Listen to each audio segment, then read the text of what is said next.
केंद्र में प्रधानमंत्री नरेंद्र मोदी पीएम है। देश के ज्यादातर राज्यों में भाजपा की सरकार है, लेकिन भ्रष्टाचार के खिलाफ निर्णायक लड़ाई का समय अब आ रहा है, जब दूसरे कार्यकाल का 80% समय समाप्त हो रहा है। भ्रष्टाचार के खिलाफ निर्णायक लड़ाई का समय आ गया है। अब ऐसा तो है नहीं कि जिसको वो भ्रष्टाचारी घोषित कर देंगे वो भ्रष्टाचारी हो गया, और जो उनके यहाँ चला गया उसको वॉशिंग मशीन में डाल के निकाल लेंगे तो वो चकाचक हो गया, सारे दाग उसके मिट गए। अपने गिरबान में झांक के मतलब बीजेपी के जो लोग हैं वो दूध के धुले हैं क्या? अगर उनके यहाँ छापा नहीं पड़ रहा है तो बचा कौन रहा है? प्रधानमंत्री नरेंद्र मोदी को भी इस बात का एहसास हो गया है कि अगर नीतीश कुमार इस लड़ाई में आगे बढ़ते तो उनके लिए सबसे बड़ा नुकसान होगा। प्रधानमंत्री की बातों से लग रहा है कि वो इस बात को लेकर बेहद चिंता में है। के लिए कुछ राजनीतिक दल खुल करके सामने आ गए हैं, संगठित होने का प्रयास कर रहे हैं कि बिहार में 40 लोकसभा की सीटें हैं। नीतीश कुमार ने भाजपा को एक भी सीट नहीं लेने दिया तो फिर भारतीय जनता पार्टी तो वैसे ही सत्ता से बेदखल हो जाएगी। स्वागत है आपका भारत वॉइस में। देश के किसी भी इंसान को, किसी भी नागरिक को, किसी राजनीतिक पार्टी को इस बात का एहसास हो ना हो, लेकिन प्रधानमंत्री नरेंद्र मोदी को यह अंदाजा हो गया है कि विपक्षी पार्टियों की एकजुटता उनके लिए सबसे बड़ी रुकावट बनने वाली है 2024 में। नीतीश कुमार ने जिस तरह से अब ऐलान कर दिया है तो प्रधानमंत्री नरेंद्र मोदी भी ये कह रहे हैं कि ये लोग एकजुट हो रहे हैं और इनकी एकजुटता भ्रष्टाचार के खिलाफ निर्णायक लड़ाई में रुकावट है। सोचिए, पिछले 8 सालों से पूर्ण बहुमत के साथ, पूरी ताकत के साथ केंद्र में प्रधानमंत्री नरेंद्र मोदी पीएम है। देश के ज्यादातर राज्यों में भाजपा की सरकार है, लेकिन भ्रष्टाचार के खिलाफ निर्णायक लड़ाई का समय अब आ रहा है, जब दूसरे कार्यकाल का 80% समय समाप्त हो रहा है। कि भ्रष्टाचार के खिलाफ निर्णायक लड़ाई का समय आ गया है। लेकिन चिंता प्रधानमंत्री नरेंद्र मोदी को इस बात की है कि कुछ राजनीतिक दल संगठित हो रहे हैं, एकजुट हो रहे हैं और उनकी राह में सबसे बड़ी रुकावट पैदा करने वाले हैं। नीतीश कुमार ने जब से भाजपा का साथ छोड़ा, नई सरकार बनाई और उसके बाद हर दिन बिहार से एक नई खबर आ रही है कि 2024 में नीतीश कुमार की क्या भूमिका होगी। पिछले दिनों के चंद्रशेखर राव तेलंगाना के मुख्यमंत्री बिहार आए और अब नीतीश कुमार के प्रधानमंत्री बनने के संकेत वाले पोस्टर पटना की सड़कों पर लग गए। होर्डिंग्स और बैनर के माध्यम से यह बताया गया कि पहले बिहार की सेवा की गई और अब देश की सेवा करेंगे। तो इस बात को लेकर प्रधानमंत्री नरेंद्र मोदी बेहद चिंतित हैं। कोच्चि की रैली में पीएम मोदी ने जो कहा उसको सुनना इसलिए भी जरूरी है क्योंकि उनके लिए यह सबसे बड़ी टेंशन, सबसे बड़ी मुश्किल घड़ी होगी जब बिहार से नीतीश कुमार तमाम पार्टियों को एकजुट करने का ऐलान करेंगे और विपक्षी पार्टियां इस बात के लिए नहीं लड़ाई लड़ेंगी कि उनका वो प्रधानमंत्री बनेंगे, बल्कि इस बात के लिए लड़ाई लड़ेंगे कि प्रधानमंत्री कोई भी हो, लेकिन भाजपा को सत्ता से बेदखल करना है। लेकिन क्या ये बात सच नहीं है कि ये सिर्फ राजनीतिक नारा बनकर रह गया है? भ्रष्टाचार के खिलाफ निर्णायक लड़ाई की बात या फिर लड़ाई की बात वो तब से कर रहे हैं जब प्रधानमंत्री नहीं बने थे। उसके पहले से ही देश की जनता को यह आश्वासन दिया था कि देश से बेरोजगारी, गरीबी हटेगी, देश में महंगाई कम होगी, देश में भ्रष्टाचार जो कर रहे हैं लोग उनका घर जेल होगा, वो भ्रष्टाचार नहीं करेंगे। महिलाओं पे जो लोग अत्याचार करते हैं वो इस बात को भूल जाएंगे, इस तरह का गुनाह वो नहीं करेंगे। और ऐसी न जाने हजारों बातें उन्होंने कही थी, लेकिन उन वादों का क्या हुआ? वो वादे अब भी पूरे नहीं हुए। तभी प्रधानमंत्री नरेंद्र मोदी पर यह आरोप लग रहे हैं कि वो दूसरों के खिलाफ, यानी एक राजनीतिक टूल की तरह इन तमाम नारों को, इन बातों को, भ्रष्टाचार को इस्तेमाल करते हैं। सच्चाई कुछ और है। भ्रष्टाचारियों के खिलाफ नहीं, बल्कि विरोधियों के खिलाफ कार्रवाई करने के लिए ये सब बातें कही जा रही हैं और ये सब कुछ किया जा रहा है कि प्रधानमंत्री जी कोई भ्रष्टाचार के खिलाफ कार्रवाई नहीं कर रहे हैं। अपने विरोधियों के खिलाफ कार्रवाई कर रहे हैं। जो जिस राज्य में उनके जो विरोधी हैं उन पर सीबीआई, ईडी। अब ऐसा तो है नहीं कि जिसको वो भ्रष्टाचारी घोषित कर देंगे वो भ्रष्टाचारी हो गया, और जो उनके यहाँ चला गया उसको वॉशिंग मशीन में डाल के निकाल लेंगे तो वो चकाचक हो गया, सारे दाग उसके मिट गए।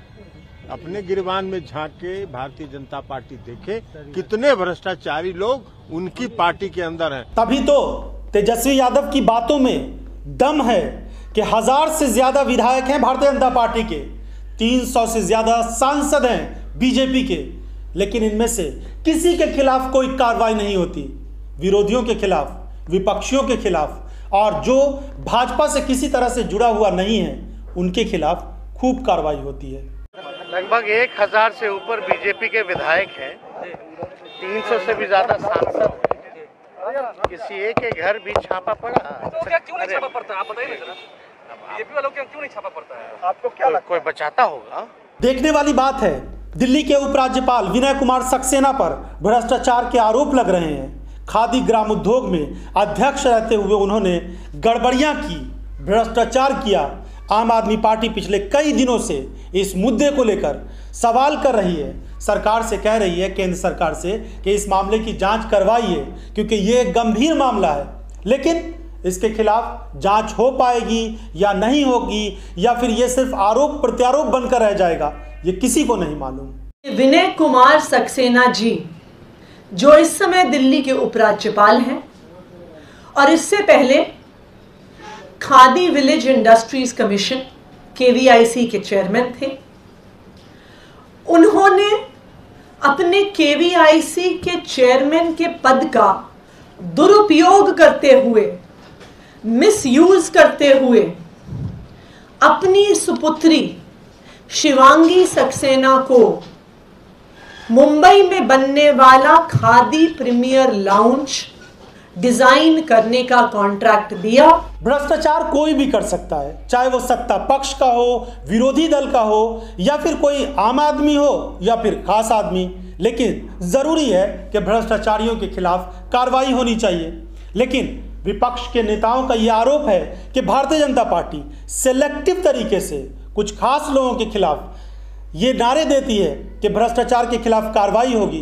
केंद्रीय एजेंसियों के माध्यम से भी विपक्ष के खिलाफ ही कार्रवाई होती है, सत्ता पक्ष के नेताओं पर कोई हाथ नहीं डालता। भ्रष्टाचार तो ये भी है ना कि बुंदेलखंड एक्सप्रेसवे की गुणवत्ता की पोल तब खुल जाती है जब पीएम मोदी के उद्घाटन करने के 5वें दिन ही सड़क कई जगह से धंस जाती है। लोग सवाल उठाते हैं, सवाल पूछते हैं, लेकिन इसका जवाब किसी को बाद में भी नहीं मिल पाता। मध्य प्रदेश में भी कई सड़कों की हालत इस तरह से सुनते हैं। भ्रष्टाचार ये भी है कि मध्य प्रदेश में लोगों को इस इलाज नहीं मिल पाता। बच्चे अस्पताल के बाहर दम तोड़ देते हैं, लेकिन इलाज के नाम पर उनको कोई पूछने नहीं आता। तो फिर उन सरकारी योजनाओं का क्या, जो कहा जाता है कि दवाइयाँ दी जाती है, मुफ्त में इलाज किया जाता है, अस्पताल के अच्छे अच्छे भवन बनाए जाते हैं, तो इन सब में भी तो भ्रष्टाचार होता है। इसकी जांच कौन करेगा? तभी बिहार के मुख्यमंत्री नीतीश कुमार को भी ये कहना पड़ता है कि वो वहाँ देखें जहाँ पर भ्रष्टाचार किया जाता है। यहाँ हमने तो कभी भ्रष्टाचारियों के साथ कोई समझौता नहीं किया। भ्रष्टाचार तो ये भी है कि विधायकों को खरीदा जाता है, चुनी हुई सरकारों को गिराया जाता है। इस तरह के गंभीर आरोप सड़कों पर नहीं लग रहे हैं, बल्कि विधानसभा के अंदर भी लग रहे हैं। एक राज्य का मुख्यमंत्री भी इस तरह का आरोप लगा रहा है, लेकिन उन आरोपों को भी कोई सुनने वाला नहीं, उसका भी कोई जवाब देने वाला नहीं। तभी तमाम हालात को देखकर जो निष्कर्ष निकलता है वो यही बात सामने आती है कि भ्रष्टाचार की लड़ाई नहीं है ये लड़ाई पक्ष और विपक्ष की है। ये लड़ाई सत्ता में बने रहने की है, सत्ता से बाहर जाने की है। ये लड़ाई इस बात की है कि विरोधियों को सत्ता के करीब ना आने दिया जाए, और इसीलिए अब नीतीश कुमार पर अलग अलग तरह के हमले किए जा रहे हैं। लेकिन प्रधानमंत्री नरेंद्र मोदी ने अब जो ये हमला किया है, एक तरह से कोच्चि में जो उन्होंने बातें कही है, जिस तरह से उन्होंने एकजुटता की, विपक्षी एकजुटता की बात की है, उससे ये साफ संकेत मिल गया है कि प्रधानमंत्री नरेंद्र मोदी को भी इस बात का एहसास हो गया है कि अगर नीतीश कुमार इस लड़ाई में आगे बढ़ते हैं, इस लड़ाई में सामने आते हैं तो उनके लिए सबसे बड़ा नुकसान होगा, क्योंकि नीतीश कुमार का जो अनुभव है राज करने का, नीतीश कुमार का जो अनुभव है राजनीतिक पार्टियों को एक साथ लाने का, और साथ ही भारतीय जनता पार्टी के साथ जो 15 सालों का उनका अनुभव है काम करने का, वो सब चीज़ें जब मिलेंगी तो नीतीश कुमार भारतीय जनता पार्टी के लिए बहुत ही नुकसानदेह साबित हो सकते हैं। उधर ये बात भी समझने वाली है कि बिहार में 40 लोकसभा की सीटें हैं। अगर इन 40 सीटों में नीतीश कुमार ने भाजपा को एक भी सीट नहीं लेने दिया तो फिर भारतीय जनता पार्टी तो वैसे ही सत्ता से बेदखल हो जाएगी, क्योंकि उसके पास पूर्ण बहुमत अगर नहीं होगा तो सहयोगी पार्टियां भी उसका साथ देने के लिए तैयार नहीं होगी। ऐसी स्थिति में भारतीय जनता पार्टी बहुत परेशान है और खुद प्रधानमंत्री की बातों से लग रहा है कि वो इस बात को लेकर बेहद चिंता में है। आपकी इस पूरे मामले में क्या राय है? अपनी राय हमें ज़रूर दीजिएगा कमेंट बॉक्स में जाकर। इस वीडियो को आपने पूरा देखा, इसके लिए आपका बहुत बहुत धन्यवाद। अगर आपको ये वीडियो पसंद आया और आपको लगता है कि जो कुछ भी बातें इसमें कही गई है वो सही है, तो इसको लोगों तक भी शेयर कर दीजिए। बहुत बहुत धन्यवाद।